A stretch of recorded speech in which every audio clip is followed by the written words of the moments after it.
นี่สวัสดีครับทุกคนโอ้สวยนะวัดเนี้ยนะทุกคนนี่วัดหลวงพ่อโตอยู่นครราชสีมาเก็บบรรยากาศโดยรอบ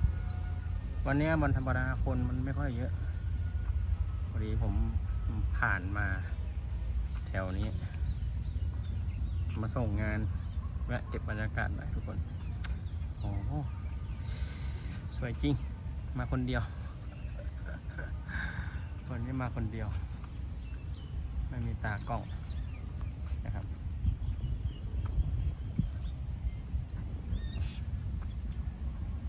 เอาเก็บบรรยากาศมาให้ทุกคนชมฝากกดติดตามช่องกด Subscribe ให้ด้วยนะครับ